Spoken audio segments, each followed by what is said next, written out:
Good morning, Timmy. Welcome to the top of the news tower. Well, this is just brilliant to be here, Nobby.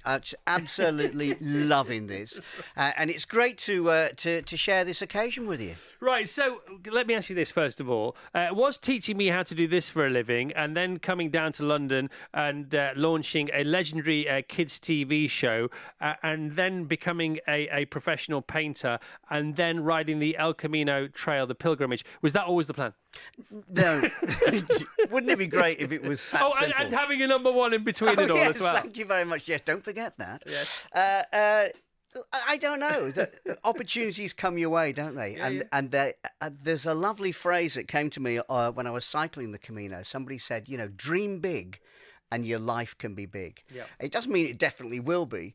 Dream small and your life probably will be small, but dream big. Have big dreams. We're here for a short time. Make the most of it. It's just joyous, and I'm loving this occasion now with the book. I'm absolutely thrilled, Nobby. Hey, listen, I brought you a little present. Okay, come on. It's a Timmy on the Tranny badge. Oh, my goodness. I found this. I remember these. Yeah, these. Well, they're 40 years old. We used to send them out, didn't we? Yeah, we did. Little jiffy bags. Well, When we remembered. Timmy on the Tranny. Yeah. And you were my... One of your many helpers. Nobby No Level. Do you remember your catchphrase, Of course Nobby? I do. What I don't know, I don't know. Exactly. Because I didn't know anything. That's exactly. Because I had 10 no levels in nothing. It's what I had, or didn't have, or whichever way you like to look at it. But of course, I took over from a guy called Andy Bird, and Andy was your first, and your sort of founding Timmy helper, and went on to lead up Disney. Disney. Done worldwide. Disney. Yeah, exactly. So not a bad pedigree here. Professor Brian Cox, he was a Timmy helper. Yep. Absolutely. This is quite a list, really. Thank you on behalf of all of us. Okay, that's quite all right. You're Nobby. a really good teacher. Oh, what a pleasure. Okay, so Timmy Mallett, utterly brilliant. My life's journey. So this El Camino pilgrimage, okay, that is the narrative throughout the book, and then you step off that narrative now and again to talk about your life and how you started in broadcasting and how you decided what you wanted to begin doing, and then sort of where you ended up. And you now sell fine art. You're a fine artist for a living, and you're brilliant at it. So how come the El Camino? First of all, what is it for people who don't know? Okay, it's a 1,000-year-old pilgrimage route that traces its way across Europe to Santiago de Compostela, where that's in northwest Spain, where they say the remains of St. James the Apostle, the brother or cousin of Christ, are buried. And all of him is there, apart actually from his left hand. And his left hand is weirdly in the Thames Valley in England. And it's been here for 900 years. And I discovered this in a story that and I'm thinking, that's a bit weird. That's strange. So I went to go and see the vicar of the church where it is. And he said, oh, yeah, the supposed left hand. I said, what do you mean? He said, well, there's no provenance. I said, well, there's no provenance in all sorts of things, isn't there? But I rather like the idea of taking a photo of this hand and then cycling across Europe on my own from home alone and painting the adventure as I went. And then putting the photo next to the tomb of St. James the Apostle in Santiago Cathedral. And I was inspired to do this, actually, by my brother. I have a Down syndrome brother, Martin. Now, with language and learning difficulties, Martin has reached his potential every single day of his life. You'll know this. You remember the fun occasions where he'd come up and just give you a hug. And he'd say, my friend, I'm Martin. And Martin just lives in the moment. He enjoys the here and now of living. Actually, I say he enjoys it now. But just a week before I set off on my cycle ride, dear Martin died at the age of 64. And so I had his funeral 2 days before setting off. And my big brother, Paul, found amongst Martin's things his name tags. You know, the things that your mum sews into your clothes to show that these are yours. Chris Evans, don't lose your jumper. So I have these Martin Mallett name tags, and somebody suggested, why don't you mark the journey? And when you come to a nice view or a church or a castle or a waypoint, leave a Martin Mallett name tag. And I thought, that's an interesting idea. I don't know. And I said, then they said, share it on your platforms. And I said, oh, no, that's far too personal. He said, no, people will want to hear this story. It's an important story about living in the moment. And if you can paint this adventure, paint it for all the joy and textures that there are, the beautiful sunny days that you would expect in springtime, except 2 years ago we had the beast from the east, torrential rain, thunderstorms, huge, massive winds. And so cycling, let alone painting in those conditions, was a real challenge. But the marking it has become quite important, because in the front of the book there's a map, and it shows the exact spot, the exact GPS of every single Martin name tag. I brought one this morning, and I'm going to put it here in your studio, because this right here, right now, is part of this story. So if you don't mind, I'm going to put this Martin Mallett name tag underneath one of your microphones here. Secrete it somewhere so nobody knows, like some sort of espionage chip. You'll find it, and you'll go, Martin's part of this story. He's been here. So the paintings are there, and I'm just absolutely thrilled with it. So how does one begin to? So you organise the trip? Is it 3,500 kilometres or something? Yeah, It's forever, isn't it? Well, when I say you organise it, no, you prepare for eventualities. I'll give you an example, Nobby. You remember we had the preppy book on our show, on Timmy on the Tranny, a preppy book. Now, with your preppy book, you make a note of all the funny things, of the anecdotes, the tales, the things you want to mention, and you put in your little punchline and you work stuff out, don't you? Yeah. So you've always got material, but you prep. You prep for absolutely everything, and you can prep for, I'm not sure what's going to happen next, for being vulnerable. But the example is this. On a cycle ride like this, you're never sure what's going to happen.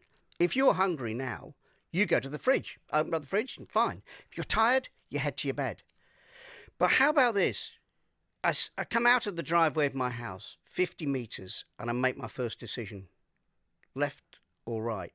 I'm heading to Portsmouth for the ferry. And then every single day I have decisions to make. Will I go left or right at these crossroads? Who am I going to meet? What am I going to eat? Where am I going to stay tonight? And the answer is, I don't know. Now, making yourself that vulnerable is a little daunting. Would you do that? Yeah, I probably would. I didn't know you'd done that, to be honest. I thought you'd organised a few overnights here, there, and but none. None. Zip. I organised one in Mont Saint Michel because I wanted to stay on that iconic rock in Normandy, but everything else was let's see what happens today. And in the book, I talk about the 10-second photo opportunity that turned into an act of random kindness. So I come around the corner and I see beautiful wisteria hanging above blue shutters. Oh, that's a picture. Where's this? This is in the south of France, just on the edge of the Pyrenees. And I'm looking at this thinking, that's a Monet image. It's the sort of thing he would paint. So I get my camera out and take a photo, and I hear these voices behind. Bonjour, can I help you? Oh, sorry, I'm just admiring your wisteria and your beautiful blue shutters, and I'm cycling through and I'm painting. Come on in, have a cup of tea, paint a picture. So I painted the picture of their blue shutters, and the woman herself, I said, I'll put you in this. She said, what will I do? I said, well, read. Read me a story. She said, what shall I read? I said, well, my favourite French book is Cyrano de Bergerac. You know that story of Roxanne? It's stories, isn't it? And so she reads this in French, and it sounds magnificent. And I paint her. And at the end of it, I'm looking at my watch and thinking, well, I tied her head off. And she said, nope, I'm going to feed you, and there's a bed for the night. And I go, just a second. That's an act of random kindness that comes out of just stopping and being in the moment. If it had somebody else with me, we'd have had to make plans, wouldn't we? Yeah, of course you would. But it's not, it's me and her. And here's the thing, Nobby.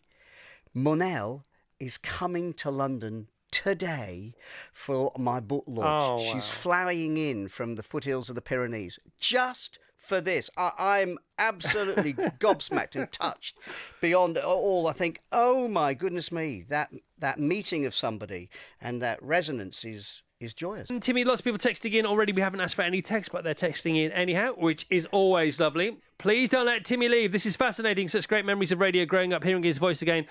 Plus, can everyone refer to Chris as Nobby from now on? Big love to you all. No. Actually, I wouldn't mind, to be honest. I like it. Adam in Leeds. Thank you, Adam. I remember Timmy's brother so well. When Timmy got married in our village in Wying, Kent, he was so proud and enjoyed his role, saying hello to everyone who was watching outside. Lovely bloke, says Claire in Kent. More than that, Martin was an usher, and so people came to the door and he just handed anybody a service sheet. People were coming in for an autograph while we were waiting for my bride to walk down the aisle. And Martin's handing out service sheets to everybody who comes. Hello, my name's Martin, come on in. Right, Danny in Frimley says, Timmy Mallett, so many memories came flooding back hearing his voice. Does he still remember the rules for Mallett's Mallet, where he does them at rapid speed? I bet he does. Off you go. Mallett's Mallet word association game where you mustn't pause or hesitate, repeat a word or say a word I don't like, otherwise you get bashed in the head like this or like this. It's one of the most bruises who loses look at each other and go, blah! Okay, and it's in his book hyphenated all the way through that, which is a lovely way of getting that message across. Now, the story of Mallett's Mallet is also in the book. Who came up with it? It's one of those occasions where we sit down and say, let's have a new game. We need something to play. Oh, why don't we do that word association thing? Orange, banana, apple, fruit, and that'll be good. And then if they get it wrong, you can bash them on the head with a mallet or something. Oh, we'll call it Mallett's Mallet. And that'll be fine. By the way, are you okay with that? Yeah, why? We'll do it for a couple of weeks and it'll be fine. No, it's just that you'll have the mallet forever. Forever. And how right he was. Was that Nick Wilson? Yeah. Okay. Yeah. And so the mallet was then created. Were there prototypes of the mallet? Yes, there were. They were rather heavy. The first one came, oh, crikey, that's a bit of a weight. Don't think we can use that. On small children? Well, you can't use it on anybody. So now it's nice and light and, went through various reincarnations till it came up, and there it is. It's a light mallet, and it travels in its own black top secret bag with top secret written on it. Really? Yeah, it's like lovely. It's got a rock and roll flight case. Yeah. And you still mallet around the country, don't you? Oh, College listen, gigs and I've things done like millions of heads. Millions. that. Have you got mallet gigs this year? Yes, I have. I'll be touring and doing some of the festivals and holiday camps and various shows up and down the country. I mean, honestly, every single day somebody says, hello, Timmy. Where's your mallet? Yeah, it's so good. It's all right. It's fine. It's more than all right. It's lovely. I'm blessed with that. Did you mallet? I know you brandished the mallet, but did you actually mallet on the noggin? Did you mallet the Prime Minister Thatcher? It's Christmas. There's a Christmas party for the children of MPs at the House of Commons. Yeah. So I go along with the mallet and Kim Wilde, actually. And in comes the Prime Minister, who is Mrs. Thatcher. And she said, oh, what's that? Pointing at the mallet. I said, it's the mallet. She said, what does it do? I mean, it's just a joy. Oh, my goodness me. So out comes the mallet. Bosh. No, on a head. On the big font headed with all that hairspray. Close.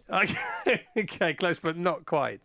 Listen, the bloke it's the bloke in the back of the photo who's looking there going, oh, my God. Yes. He's just hit the Prime Minister. Please. Surprised you weren't shot. Okay. Now, having had previous with our first female Prime Minister, you still have an ongoing relationship with our next female Prime Minister. She's my MP. Yeah. And the thing about doing the Camino, the pilgrimage route, in the Middle Ages, you couldn't do it without the permission of your parish priest and your lord of the manor. Parish priest, just make sure you're up to date with your stuff, and then the lord of the manor, have you done your will? Are your family okay with this? Have you paid your bills? Yeah. So I wrote to my MP, thinking I'd just get a letter back, good luck. Because I wrote to Prince William and I got a letter back from him. Good luck to me, you nuts. I hope it goes well. And then from President Macron of France, and then the Archbishop of York, and the Bishop of Oxford and Winchester. And then my MP said... And they all replied? Oh, yes, absolutely. President Macron? Yeah. Wow. Yeah. And my MP said, I'll come to your house. I'd like to hear about the Camino, because Philip and I would like to walk this one day. So the armour-plated Jag drives up. This is while she's Prime Minister? Yeah. She's in the middle of Brexit and stuff, right. All going on. And the door is opened and out she steps and she goes, Timmy! me! Like this with her arms out. Anything but Brexit. Come on now. What do you want to talk about? Tell us about this pilgrimage, for heaven's sake. I'm slightly surprised at the greeting. You know, it's slightly more effusive than I was expecting. So I said, well, come on in. So I'm showing her the route, and she's getting very interested in the route. And that's when she said, you know, Philip and I would like to walk it one day. Yeah. And all I can think of is that's going to be sooner rather than later, because, you know, there's all that fuss going on and her own party trying to get rid of her. But then I said, Martin's my inspiration, my Down syndrome brother. And she said, yeah, I know about your brother. And I'm thinking, how does everybody know about my Down syndrome brother? Isn't that interesting? But she said, what you're doing is really special. And she gave me a handwritten letter to share with the people I met along the way. And that letter now, and her good wishes, and the good wishes of Macron and the other leaders and Prince William, are all in Santiago Cathedral now. They're in their archives because they said, hey, listen, 300,000 people walk this every year, but your story's really special, and we're going to have that, if you don't mind, in our archives. Because you had previous as well with Prince William because of Lady Di's mum. Yeah, well, they were both William and Harry were wide awakers. Massive Wackaday fans. Yeah. They were wide awakers. So they would sit there in the morning with their mum watching Wackaday, same as everybody else did. So they'd have their Twin Peaks on their head and their shorts rolled up, and they'd look at the telly and go, blah. I love the fact. And you knew this, did you, at the time? Yeah. Okay, and often the reason you used to get massive guests, and they were world-class guests, weren't they, A-listers, was because the kids of these people said, you know, if you're going to have a new album out or something else, you have to go on the show because it's our favourite show, and if you don't go on the show, we don't want to be your children anymore. That kind of thing. Well, that's a little extreme. But that was the gist of it, wasn't it? Something like that. That's how you got your Paul McCartneys and your Brian Mays on the show. Yeah. Well, also, there weren't very many channels then, were there? We're going back to the mid-'80s, and there were only 4 channels. And after we came off air, it went to schools programming, and it's weird, isn't it? The Chris Evans Breakfast Show with Sky.